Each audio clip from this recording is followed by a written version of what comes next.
ఉమ్మడి కడప జిల్లాలో అధికార వైసీపీకి ఎదురుగాలి వీస్తుందనే చెప్పాలి. 2019 ఎన్నికల్లో ఉమ్మడి జిల్లాలోని 10 నియోజకవర్గాల్లో వైసీపీ అభ్యర్థులు ఘన విజయం సాధించారు. అంతటి విజయానికి ప్రధాన కారణం ఎన్నికల సమయంలో మాజీ మంత్రి జగన్మోహన్ రెడ్డి సొంత బాబాయ్ వైఎస్ వివేకానందరెడ్డి హత్య. చంద్రబాబు స్థానిక టీడీపీ నేతలు వివేకాను హత్య చేశారని ప్రజలను నమ్మించడంలో జగన్మోహన్ రెడ్డి సక్సెస్ అయ్యారు. దాంతో గడప గడపలోనూ జగన్ పట్ల సానుభూతి వెల్లువెత్తింది. దీంతో ఉమ్మడి జిల్లాలోని 10 నియోజకవర్గాల్లోనూ జనం వైసీపీని గెలిపించారు. అంతేగాక రాష్ట్రంలోనూ వైసీపీ అధికారంలోకి రావడానికి వివేక హత్య కారణంగా వచ్చిన సానుభూతి దోహదపడింది. అయితే ఉమ్మడి కడప జిల్లాలో ప్రస్తుతం పరిస్థితులు మారిపోయాయి.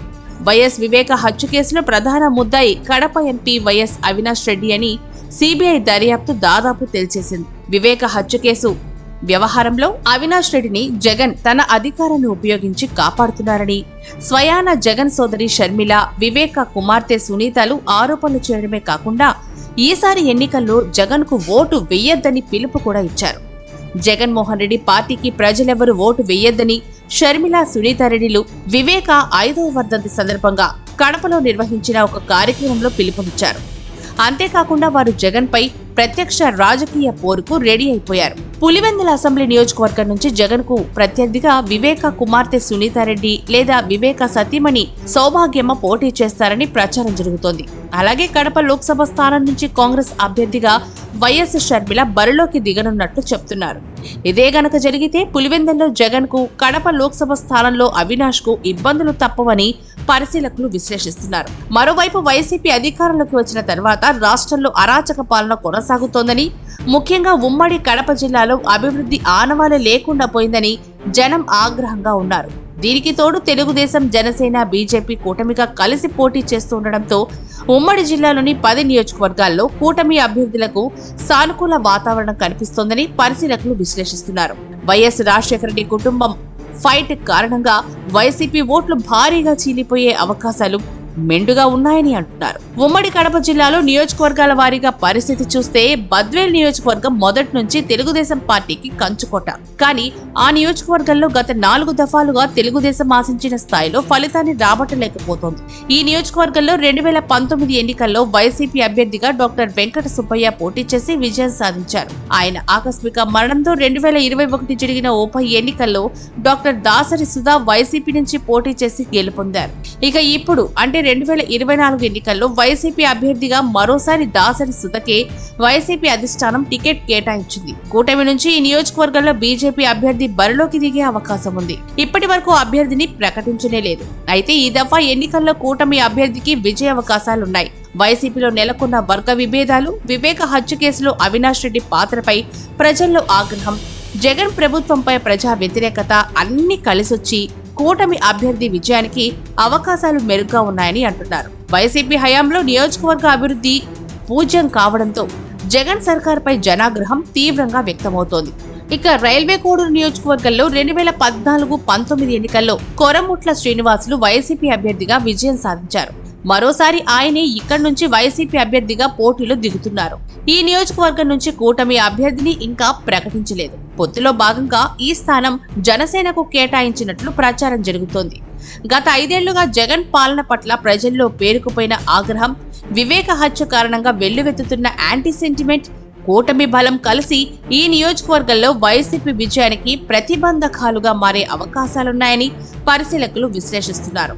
ఇక మైదుకూరు నియోజకవర్గంలో 2014-19 ఎన్నికల్లో వైసీపీ అభ్యర్థి శెట్టిపల్లె రఘురామిరెడ్డి తెలుగుదేశం అభ్యర్థి పుట్టా సుధాకర్ యాదవ్ పై విజయం సాధించారు.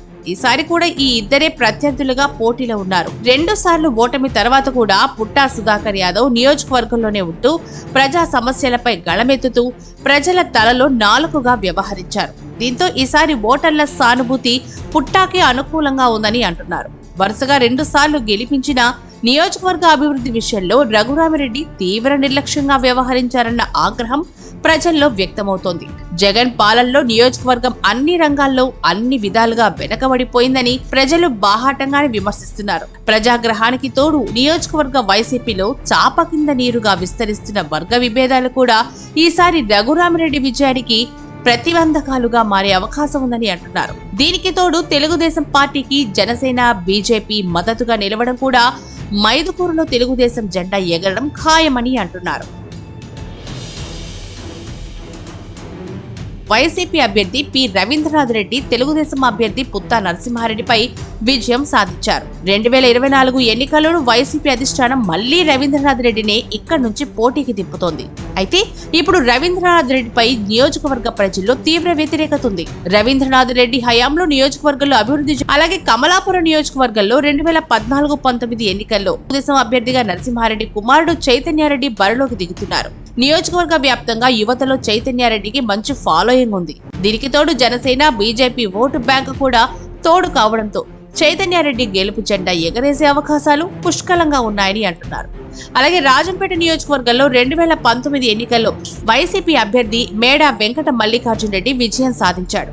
ఈసారి ఆయన్ను తప్పించి కడప జడ్పీ చైర్మన్ ఆకేపాటి అమర్నాథ్ రెడ్డికి వైసీపీ అధిష్టానం ఇక్కడి నుంచి పోటీకి దింపింది. దీంతో మేడా వర్గం తీవ్ర అసంతృప్తితో ఉంది.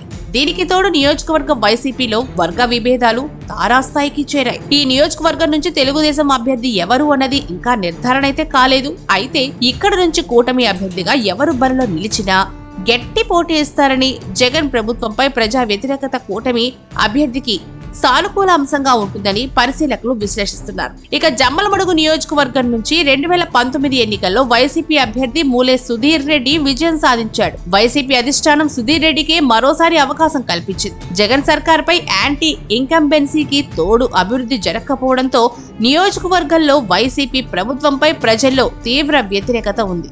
5 ఏళ్లుగా రాష్ట్రంలో నియోజకవర్గంలో వైసీపీ అధికారంలో ఉన్న అభివృద్ధిలో వెనకబడిపోవడం పట్ల నియోజకవర్గం ప్రజలు ఆగ్రహంతో ఉన్నారు. ఈ నియోజకవర్గంలో కూటమి అభ్యర్థి ఎవరు అన్నది నిర్ధారణ కాకపోయినప్పటికీ పొత్తులో భాగంగా ఈ నియోజకవర్గం నుంచి బీజేపీ అభ్యర్థి బరిలోకి దిగే అవకాశం ఉందని అంటున్నారు. కూటమి పార్టీల మధ్య ఓటు ట్రాన్స్ఫర్ స్వయంగా సాగితే వైసీపీకి ఇక్కడ గట్టి ఎదురుదెబ్బ తగిలే అవకాశాలే మెండుగా ఉన్నాయి. ఇక అలాగే పులివెందుల నియోజకవర్గం చూస్తే వైసీపీ అధినేత సీఎం వైఎస్ జగన్మోహన్ రెడ్డి నియోజకవర్గం ఇది. గత 2 దఫాలలో వైఎస్ జగన్ ఈ నియోజకవర్గం నుంచి భారీ మెజార్టీతో విజయం సాధించారు. ఇక పులివెందుల అంటేనే వైఎస్ అడ్డా.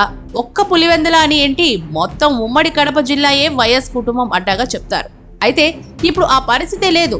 వైఎస్ కుటుంబంలో విభేదాలు, సొంత చెల్లెలే జగన్ కు వ్యతిరేకంగా గళమెత్తడం వంటి అంశాల కారణంగా ఇక్కడ జగన్ కు గతంలోల విజయం నల్లేరు మీద బండి నడకైతే కాదు అంటూ పరిశీలకులు విశ్లేషిస్తున్నారు. గతంలోల భారీ మెజార్టీకి అసలు అవకాశమే లేదని చెప్తున్నారు. అన్నిటికీ మించి ఈసారి ఈ నియోజకవర్గం నుంచి తెలుగుదేశం అభ్యర్థిగా బీటెక్ రవి పోటీ చేస్తున్నారు. వివేకానంద రెడ్డి హత్య వ్యవహారంలో జగన్మోహన్ రెడ్డిపై నియోజకవర్గ ప్రజలు ఆగ్రహంతో ఉన్నారు. మరోవైపు షర్మిల, వివేక కుమార్తెలు సునీత రెడ్డిలు జగన్ కు వ్యతిరేకంగా ఉన్నారు. ఇద్దరు కూడా జగన్ పార్టీకి ఓటేయద్దని పిలుపునిచ్చారు. అంతేకాకుండా పులివెందల నుంచి వివేక కుమార్తె సునీతారెడ్డి పోటీ చేసే అవకాశాలు మెండుగా ఉన్నాయి. ఇక సునీతారెడ్డి లేదా వివేక సతీమణి సౌభాగ్యమ్మ పోటీ చేస్తారని ప్రచారం జరుగుతోంది. అదే గనక జరిగితే జగన్మోహన్ రెడ్డికి పులివెందల్లో గట్టి ఎదురు దెబ్బ తగలడం ఖాయమని పరిశీలకులు విశ్లేషిస్తున్నారు.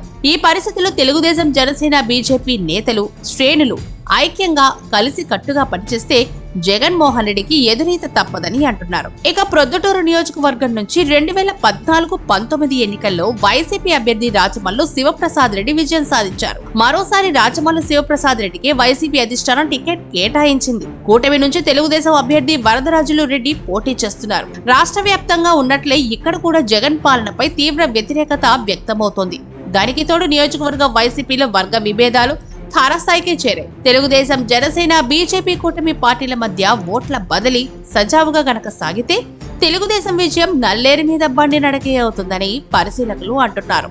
ఇక కడప నియోజకవర్గం నుంచి చూద్దాం. 2014-19 ఎన్నికల్లో వైసీపీ అభ్యర్థి అంజాద్ బాషా విజయం సాధించాడు. జగన్ కేబినెట్ లో ఆయన డిప్యూటీ సీఎం గా ఉన్నారు. మరోసారి వైసీపీ అధిష్టానం అంజాద్ బాషాకే కడప టికెట్ కేటాయించింది. కూటమి నుంచి తెలుగుదేశం అభ్యర్థి మాధవిరెడ్డి పోటీ చేస్తున్నారు. తెలుగుదేశం పొలిట్ బ్యూరో సభ్యులు, కడప పార్లమెంట్ తెలుగుదేశం అధ్యక్షుడు శ్రీనివాసరెడ్డి సతీమణి మాధవిరెడ్డి నియోజకవర్గంలో శ్రీనివాసరెడ్డి, మాధవిరెడ్డిలు విస్తృతంగా పర్యటిస్తున్నారు.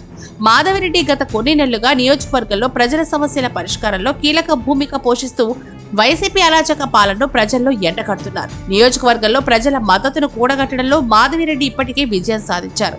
దీనికి తోడు జనసేన, బీజేపీ శ్రేణులను కలుపుకొని పోతున్నారు. కడపలో కూటమి నుంచి అధికార వైసీపీ గట్టి పోటీ ఎదుర్కోవడం తథ్యమని అంటున్నారు. ఇక రాయచోటి నియోజకవర్గం నుంచి చూస్తే 2014-19 ఎన్నికల్లో వైసీపీ అభ్యర్థి గడికోట శ్రీకాంత్ రెడ్డి విజయం సాధించారు. వైసీపీ అధిష్టానం మరోసారి గడికోట శ్రీకాంత్ రెడ్డికి టికెట్ కేటాయించింది. ఈ నియోజకవర్గంలో కూటమి నుంచి తెలుగుదేశం అభ్యర్థి మండిపల్లి రాంప్రసాద్ రెడ్డి పోటీ చేస్తున్నారు. జగన్ పాలనపై ప్రజా వ్యతిరేకత, నియోజకవర్గ వైసీపీలో అంతర్గత విభేదాలు శ్రీకాంత్ రెడ్డికి ప్రతిబంధకాలుగా మారే అవకాశం ఉందని పరిశీలకులు విశ్లేషిస్తున్నారు. రాయచోటులో ఈసారి హోరాహోరీ తథ్యమని అంటున్నారు.